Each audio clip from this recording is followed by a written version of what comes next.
2019년 7월 20일 오스트레일리아 시드니 서부의 싱클레어 애비뉴에 살고 있던 25살 제시카 카밀레리라는 여성이 구급대에 매우 섬뜩한 전화를 걸었다. 경찰이 현장에 도착했을 때 그녀가 무척 침착해 보였다는 사실이 충격적이었다. 그녀는 잔인한 현장을 설명했으나 그녀 자신은 놀라울 정도로 차분했다. 그녀가 감추려고 했던 혼란은 그 직전에 집에서 벌어진 끔찍한 사건이었다. 제시카는 57살의 어머니 리타 카밀레리와 함께 살고 있었다. 제시카는 여러 정신질환을 앓고 있었고 이는 리타의 삶에 큰 부담을 주었다. 많은 어려움에도 불구하고 리타는 딸을 사랑했고 그녀에게 좋은 삶을 제공하려 최선을 다했지만 그 끔찍한 밤에 딸이 자신에게 무슨 일을 저지를지 상상조차 할 수 없었다. 경찰이 도착했을 때 제시카는 피투성이가 된 채 집 밖에 서 있었다. 범죄 현장은 공포 영화의 한 장면처럼 보였고 리타의 시신은 머리가 잘린 상태로 발견되었다. 그 밤에 두 사람 사이에 무슨 일이 있었던 걸까? 제시카는 정당방위로 행동했을까? 아니면 더 복잡한 이야기가 숨어 있었던 걸까? 2993년 10월 12일 제시카 카밀레리는 호주와 몰타 이민자 가정의 둘째 딸로 태어났다. 제시카의 언니 크리스티는 평범한 어린 시절을 보냈지만 제시카는 그렇지 못했다. 제시카는 말하는 데는 능숙했지만 부모님은 그녀가 지적장애를 가지고 태어났다는 것을 깨달았다.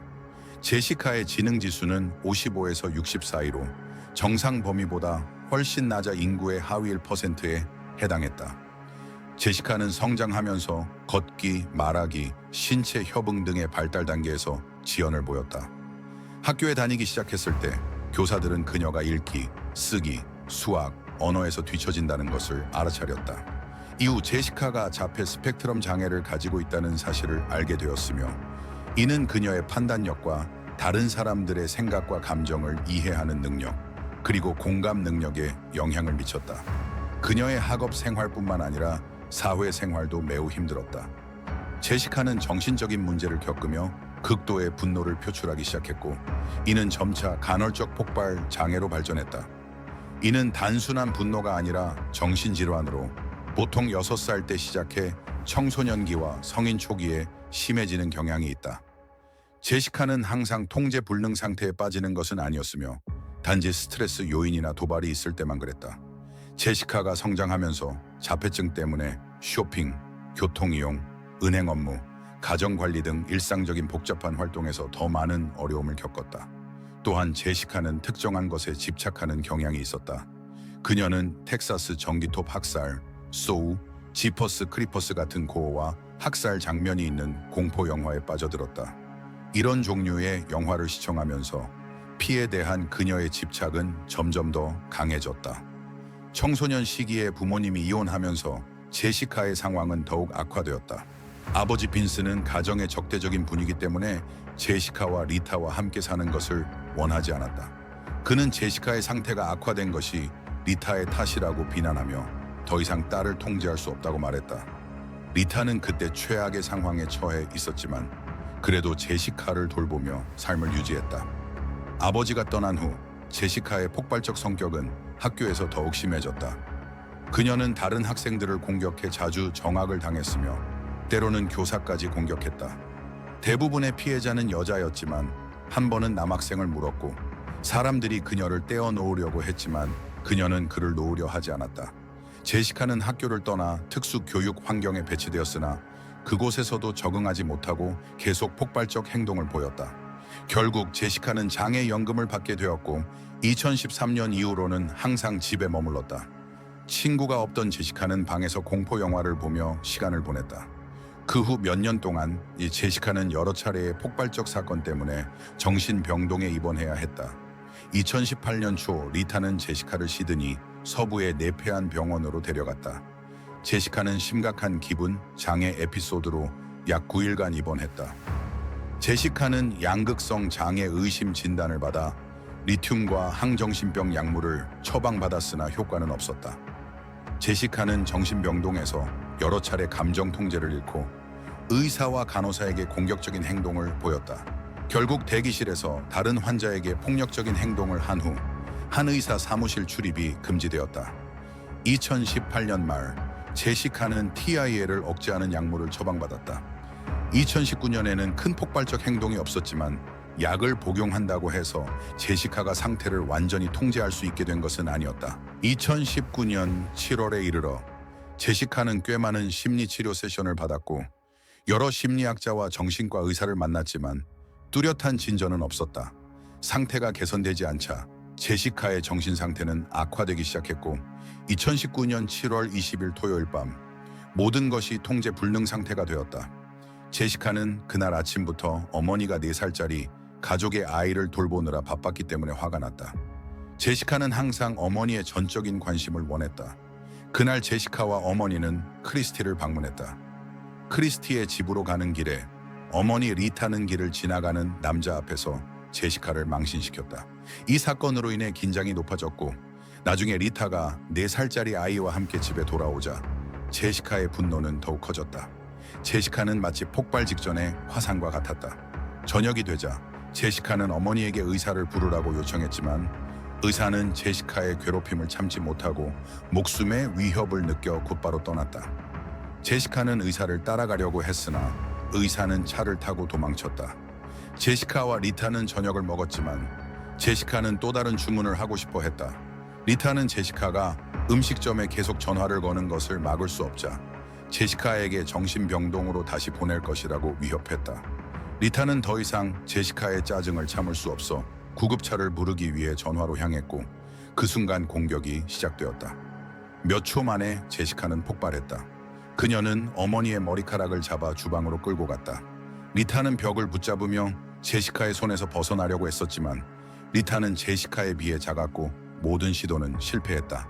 주방에 도착하자 제시카는 어머니를 바닥에 던지고 고기 칼로 그녀를 찔러대기 시작했다. 4살짜리 아이가 구석에 서서 이 끔찍한 광경을 지켜보고 있었다. 놀랍게도 아이는 용기를 내어 제시카를 막으려 했다. 그는 용감하게 제시카에게 뛰어들었지만 안타에서 칼에 베어뺨에 상처를 입었다. 나중에 그 아이는 방에서 토사물로 뒤덮인 채로 발견되었으며 끔찍한 경험에 명백히 충격을 받은 상태였다. 제시카가 어머니의 몸을 찌르기 시작하자 그녀는 어머니의 머리가 떨어져 나갈 때까지 멈추지 않았다. 밤 11시 반쯤 제시카는 집을 나와 어머니의 머리를 한 손에 들고 이웃집으로 향했다. 그녀는 이웃집 앞에 머리를 던져놓고 이웃에게 경찰을 불러달라고 부탁했다. 그녀는 증거로서 머리를 가져왔다고 말했다. 제시카는 또 다른 이웃을 찾아가 어머니의 휴대전화로 경찰을 부를 수 있게 도움을 받았다. 여보세요? 여보세요? 경찰 응급실의 앨리슨입니다. 방금 이 번호로부터 전화를 받았어요. 아, 네. 구급차와 경찰을 즉시 이곳으로 보내주세요. 주소가 어디인가요? 검열됨, 그들이 필요해요. 이건 생명과 직결된 긴급 상황이에요. 어느 동네나 도시에 계신가요? 알아듣기 힘듦, 싱클레어요. 가장 가까운 거리 이름이 뭐죠? 가장 가까운 거리 이름이 뭐죠? 이웃에게 말 좀 해주세요. 내 손이 피투성이에요. 네, 고마워요. 우리와 이야기해 줄 수 있나요? 뭐라고요? 내 물건이 망가졌어요. 할 수 없어요. 알겠습니다. 통화 중 어느 시점에서 제시카는 전화를 이웃에게 넘겼다. 그가 짧게 교환원과 이야기하는 동안 제시카는 배경에서 중얼거리는 소리가 들렸다. 여보세요? 여보세요? 무슨 일이 있었나요? 잘 모르겠어요. 집에 있었는데 그녀가 도와달라고 소리 지르고 있었어요. 그래서 갑자기 문을 열었고 그녀가 경찰이나 구급차를 불러달라고 부탁했어요. 그리고 어머니와 싸웠다고 했어요. 아마도요. 알겠습니다. 알아듣기 힘듦. 그녀의 어머니가 그녀를 찌르려고 했다고 방금 말했나요? 잘 모르겠어요. 왜냐하면 네네. 잘 모르겠어요. 정당방위로 어머니를 죽였다고 생각해요. 네, 경찰을 빨리 보내달라고 할 수 있나요? 네, 빨리 와줄 수 있나요? 그래서 그녀는 어머니를 죽였을지도 모른다고 생각하나요? 네, 그런 말을 했어요. 네. 이건 알아듣기 힘듦. 지금 계신 곳이 맞나요? 미안해요. 누구요? 저요? 네. 지금 어디 계신가요? 저 여기 있어요. 네. 그녀가 지금 당신과 함께 있나요? 네. 그녀는 내 집 앞마당에 있어요. 알겠습니다. 그녀의 어머니는 몇 살이었나요? 너의 어머니가 몇 살이셨지? 내 어머니는 죽었어요. 아마도. 하지만 그녀의 나이는 몇 살인가요? 57이에요. 57. 그녀는 의식이 없나요? 네. 나는 그녀를 찔렀어요. 왜냐하면 그녀가 날 죽이려고 했기 때문이에요. 알겠습니다. 그녀가 숨을 쉬는지 확인해 봤나요? 통화 내내 제시카는 매우 단호하게 어머니를 정당방위로 죽였다고 주장했다. 저와 함께 가주시겠어요? 아니요, 저는 갈 수 없어요. 죄송해요. 4살짜리 아이가 집에 있어요. 그녀의 어머니는 심하게 출혈 중인가요? 아니요. 왜냐하면 저는 집 밖에 있어서 그곳으로 갈 수 없어요. 알겠습니다. 그 여자의 이름을 아시나요? 내 손가락이 부러졌어요. 너의 어머니의 이름은 제시카 카밀렐이에요. 전화를 건 그 여자의 이름이 맞나요? 네, 맞아요. 그녀와 이야기할 수 있을까요? 여사님, 제 말 들리세요? 네, 들려요. 당신의 이름이 제시카 맞나요? 내 손가락이 부러졌어요. 알겠어요. 어머니는 나 때문에 지쳤어요. 왜냐하면 내가 문제가 많다는 걸 인정하고 있고 이게 몇 달 동안 계속돼 왔어요. 어쨌든 그녀는 더 이상 나를 감당할 수 없었고 나를 머리채를 잡아당겨서 부엌으로 끌고 갔어요. 그녀가 칼을 집어들고 나를 찌르려고 했어요. 그래서 나는 그 칼을 뺏어서 그녀를 찔렀어요. 나는 너무 화가 나서 계속 찌르다가 결국 그녀의 머리를 잘랐어요. 나는 내 이웃에게 달려가서 이 이웃이 아니라 반대편 이웃에게 갔어요. 그는 일을 하고 있었어요. 나는 그에게 구급차와 경찰을 즉시 부르라고 했어요. 그는 그렇게 할 예정이었는데 그의 가족 모두가 그때 일하고 있었기 때문에 집에 아무도 없었어요. 그래서 큰 도움이 되지 않았어요. 그는 경찰과 구급차를 내 주소로 부르겠다고 했지만 시간이 걸릴 거라고 생각했어요. 그래서 나는 반대편의 다른 이웃에게 달려갔고 내 어머니의 머리를 손에 들고 있었어요. 이게 미친 소리처럼 들리겠지만 나는 증거로서 그것을 이웃에게 보여주려고 했어요. 싸움과 좌절 속에서 나는 내가 무엇을 하고 있는지 몰랐어요. 나는 칼로 그녀의 머리를 잘랐어요. 알겠습니다. 어떤 종류의 칼이었나요? 여러 종류의 칼이 있었어요. 모두 7개의 칼이 있었어요. 나는 그 칼들로 그녀를 찔렀어요. 하나가 부러지면 다른 것을 잡고 다시 찔렀어요. 지금 칼들은 어디에 있나요? 전부 주방에 있어요. 피가 사방에 있어요. 피가 사방에 있어요. 당신은 집 밖에 있나요? 네, 이 경찰이 이미 도착했어요. 전화를 계속 받고 싶으세요? 아니요, 괜찮아요. 제시카, 당신의 전화번호는 무엇인가요? 이건 내 어머니의 전화번호지만 내 어머니는 여기 없어요. 그녀는 죽었어요. 알겠습니다. 당신의 생년월일은 언젠가요? 알아듣기 힘듦. 이쪽으로. 알겠습니다. 경찰과 이야기할 수 있도록 전화를 끊겠습니다. 네, 알겠어요. 경위 앤서니 다고스티노는 사건 현장에 가장 먼저 도착했다. 그는 파란색 꽃무늬 드레스를 입고 머리부터 발끝까지 피로 범벅이 된 제시카가 집 밖에 서 있는 것을 보았다. 그녀는 피 묻은 휴대전화와 물병을 들고 있었다. 그는 제시카와의 대화를 기록하기 위해 바디캠의 녹화 버튼을 눌렀다. 제시카는 어머니의 머리가 어디 있는지 가리키며 설명했다. 그러고 나서 어머니의 머리를 다시 꿰매고 소생시킬 수 있는지 물었다. 제시카는 전혀 후회하는 기색 없이 자기 자신에 대한 걱정만 하며 사형을 받을지 묻기 시작했다. 경위는 제시카를 진정시키려 하며 그날 밤에 무슨 일이 있었는지 이야기해달라고 요청했다. 제시카는 계속해서 어머니를 정당방위로 죽였다고 주장했다. 그녀는 어머니가 자신의 방에 들어와서 머리채를 잡아 끌어냈다고 했다. 자신을 방어하기 위해 제시카는 칼을 들고 어머니를 찔렀다고 했다. 그녀는 자신의 정당방위 주장을 더 신빙성 있게 만들기 위해 자신의 정신질환에 대해 설명하며 피해자처럼 보이려 했다. 곧이어 더 많은 경찰관들이 도착해 현장을 조사했고 이웃집 바깥 인도에서 리타의 머리를 발견했다. 잠시 후 그들은 싱클레어 애비뉴에 있는 집의 주방에서 리타의 나머지 시신을 발견했다. 피로 범벅된 주방을 본 경찰은 이 범죄를 극도로 폭력적이고 잔인한 것으로 묘사했다. 제시카는 이웃의 앞마당에서 체포되었다. 경찰은 카밀레리 가족에 대해 알고 있었지만 그날 밤 일어난 일은 상상할 수 없는 것이었다. 부검 후 경찰은 리타의 시신이 죽은 후에도 훼손되었다는 사실을 알게 되었다. 시신에는 100개가 넘는 자상이 있었으며 그녀는 처음 90번의 공격을 받을 때까지 여전히 살아있었다.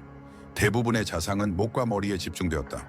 그러나 이 끔찍한 범죄의 가장 충격적인 부분은 리타의 코와 혀의 일부가 잘려나갔고 두 눈알이 뽑혀 잘게 썰린 후 짜여졌다는 것이다. 경찰은 현장에서 제시카가 어머니를 찌르는 데 사용한 7개의 칼을 발견했다. 제시카의 공격은 너무나도 격렬하여 7개의 칼 중 4개가 살해 중에 부러졌다. 이 비극이 일어난 다음 날 아침 2019년 7월 20일 제시카는 왜 자기가 그렇게 잔혹하게 어머니를 죽였는지에 대해 설명하기 시작했다. 그녀는 자신이 많은 사람들에게 상처를 줬지만 전날 밤까지 어머니에게 손을 댄 적이 없다고 말했다. 어머니가 자신을 정신병원에 보낼 것이라고 위협하자 제시카는 이성을 잃고 어머니에게 교훈을 주고 싶었다고 말했다. 제시카는 탐정에게 어머니를 죽일 의도는 없었지만 상황이 너무 빠르게 통제 불능 상태로 치닫았다고 말했다. 제시카의 간헐적 폭발 장애가 그녀를 지배했고 그녀는 어머니를 찌르는 것을 멈출 수 없었다고 말했다. 제시카는 살인 혐의로 기소되었고 재판은 2020년 12월 헬렌 윌슨 판사 앞에서 열렸다. 배심원은 이 재판이 제시카가 어머니를 죽였는지 여부에 관한 것이 아니라 제시카의 정신질환이 그녀를 지배하고 범죄를 저지를 때 그녀의 행동을 크게 악화시켰다는 것을 증명하는 것에 관한 것이라고 설명을 받았다. 검사 측 변호사 토니 메카시는 제시카가 오랜 공격 전력이 있다고 말했다. 제시카는 심지어 자기 가족 구성원들에게도 위협을 가하며 칼로 그들의 머리를 자르겠다고 말한 적이 있다고 밝혔다. 토니는 제시카가 공포 영화를 좋아했고 특히 사람들을 잔인하게 살아야 하고 그들의 몸을 절단하는 장면을 즐겼다고 지적했다. 그리고 제시카는 경도에서 중등도 수준의 지적 장애만 있었다고 덧붙였다. 제시카의 변호사인 네이선 스틸은 배심원들에게 감정과 동정을 배제하고 증거에 따라 사건을 판단해달라고 요청했다. 그는 제시카의 정신 상태 때문에 그녀가 어머니를 치명적으로 공격했을 때 판단력이 떨어졌다고 주장했다. 제시카는 체포된 이후 심리학자이자 교수인 데이비드 그린버그의 진단을 받았다. 그는 재판 중에 제시카에 대한 진단을 발표하기 위해 증언했다. 그는 제시카가 정신분열증이나 환청, 환각을 겪고 있다는 증거를 찾지 못했다고 말했다. 데이비드 교수는 제시카가 소통할 때 사회적 제스처를 사용하지 않지만 어머니를 살해한 그날 밤의 끔찍한 세부 사항을 묘사할 때 얼굴에 감정이 전혀 나타나지 않으며 범죄의 세부 사항에 대해 매우 정확하게 설명했다고 밝혔다. 또한 그는 제시카가 낮은 자존감을 가지고 있으며 나르시시즘 성격 장애의 특징을 보인다고 말했다. 제시카는 특별한 배려 속에서 성장하며 자기 중심적인 사람으로 자랐다. 그녀는 주목받지 않으면 TE가 작동했으며 감정적인 폭발을 일으켰다. 제시카가 경찰이 도착했을 때 상대적으로 차분했던 것은 이상한 일이 아니었다. 그녀의 분노는 범죄를 저지른 후에 빠르게 사라졌다. 그녀는 특권의식을 가지고 있었고 주변 사람들로부터 특별한 대우를 받을 것이라고 비현실적인 기대를 했다. 일이 자기 뜻대로 되지 않을 때 그녀는 분노를 표출했다. 제시카 카밀레리가 나이를 먹을수록 그녀는 점점 더 어려워졌다. 그녀의 언니는 제시카가 소파에서 거의 모든 시간을 보냈으며 목이 말라도 직접 일어나지 않고 어머니에게 음료를 가져오라고 요구했다고 말했다. 제시카는 자신의 장애가 자신을 특별하게 만든다고 생각했으며 다른 사람들 역시 감정과 필요가 있다는 것을 인식하지 못했다. 그녀는 비판에 매우 민감했고 종종 그것에 대해 경멸하거나 분노로 반응했다. 데이비드 그린버그 박사는 제시카의 유일한 친구는 어머니였으며 지금은 죽었다고 진술했다. 법원은 제시카의 언니인 크리스티의 증언도 들었다.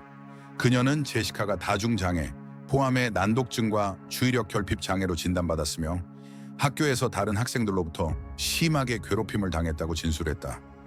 그녀는 아버지가 떠난 후 제시카의 상태가 통제 불능 상태가 되었다고 진술했다. 아버지의 존재 덕분에 제시카는 어느 정도 통제되고 훈육되었지만 아버지가 가족을 떠난 후 모든 것이 변했다고 말했다. 판결에서 윌슨 판사는 제시카에게 처벌의 필요성과 심각한 장애를 가진 범죄자를 어떻게 처벌해야 할지 사이에서 균형을 맞춰야 한다는 것을 인정했다. 판사는 제시카가 통제를 잃었음에도 불구하고 자신이 무엇을 하고 있는지 그리고 그것이 얼마나 심각한 일인지를 이해하고 있다고 판단했다. 판사는 이 범죄의 극심한 중대성, 리타 가족에게 끼친 엄청난 피해, 그리고 제시카로부터 공동체를 보호해야 할 필요성 때문에 엄중한 판결이 필요하다고 말했다. 영국 살인법 이 조의 역사적인 모델에 따라 이 조항은 두 가지 측면에서 기존 법률의 기능에 영향을 미쳤다. 첫째, 사형 범죄에 대한 방어책을 제공함으로써 적격 범죄자를 사형으로부터 보호했다. 둘째, 통제할 수 없는 충동을 가진 정신적으로 비정상적인 범죄자들에게는 미나튼 규칙에 따른 광기에 더 제한적인 방어책이 허용되지 않더라도 수정된 형벌을 제공했다. 그러나 이 조항은 모든 경우에 무기징역보다 낮은 형벌을 부과해야 한다는 의무적인 것으로 여겨지지 않았다. 이 사건은 범죄자의 장애가 최대 가용 형벌보다 훨씬 낮은 형을 요구할 수 없는 경우이다. 이 범죄의 극도의 중대성과 큰 피해, 그리고 범죄자로부터 공동체를 보호할 필요성을 고려할 때 엄중한 형벌이 필요하다. 이 형벌을 부과하기 전에 범죄자의 언니와 그녀의 가족에게 법원의 동정심을 전하고 싶다. 범죄자에게 부과되는 어떤 형벌도 그들의 상실을 보상할 수 없으며 그들이 느끼는 고통을 줄일 수 없음을 인정한다. 크리스티는 어머니가 정의를 받을 것이라는 판사의 말을 듣고 안도하며 약간의 위로를 얻었다. 나는 정말로 우리의 사법제도가 실패하지 않기를 바랄 뿐이에요. 나는 어떤 가족에게도 이 일이 일어나지 않기를 바랍니다. 이 일은 저와 제 아들, 제 가족에게 매우 충격적인 경험이었고 저는 오직 사법제도를 믿고 있어요.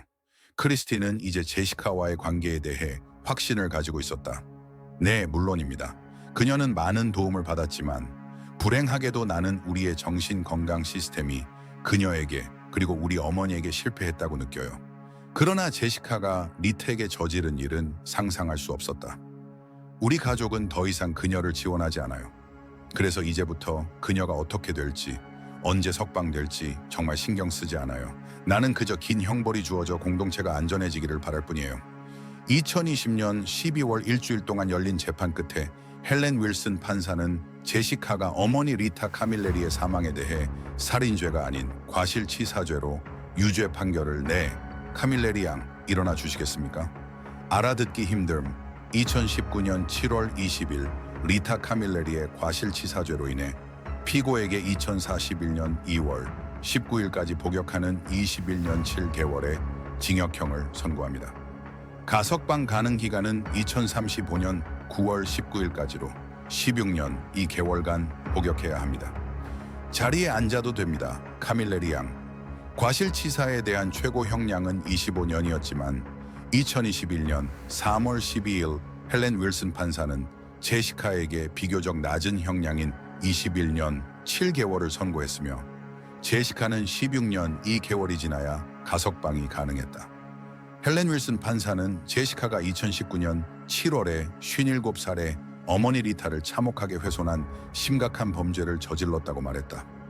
또한 리타 카밀레리의 시신에는 그녀의 손에 100개 이상의 방어 상처가 있었다고 강조했다. 리타는 극심한 고통 속에서 그녀의 사랑하는 딸이 자신에게 저지르고 있는 일을 보고 충격과 공포에 빠졌을 것이다. 헬렌 윌슨 판사는 이 범죄의 가장 끔찍한 점은 4살짜리 아이가 이 사건을 목격했다는 사실이라고도 밝혔다. 이제 제시카 카밀레리는 호주 시드니 서부의 가장 혹독한 여성 교도소인 실버워터 교도소에서 살인자로서 다음 몇십 년을 복역하게 될 것이다. 교도소에서 제시카의 정신 건강 상태는 전혀 나아지지 않았다. 괴롭힘과 고통을 겪으며 그녀는 학교 시절의 트라우마를 다시 떠올렸다. 제시카는 종종 다른 수감자들과 싸움을 벌였고 때로는 교도관들과도 다투었다. 그러나 일이 심각해진 것은 2021년 8월과 10월에 2명의 교도관을 공격해 실질적인 신체적 피해를 입힌 혐의로 기소되었을 때였다. 교도관들은 제시카가 그들의 머리카락을 잡아당겨 두피에서 머리카락이 뜯겨 나갈 때까지 놓아주지 않았다고 진술했다. 교도관들은 부상으로 병원에 입원해야 했다.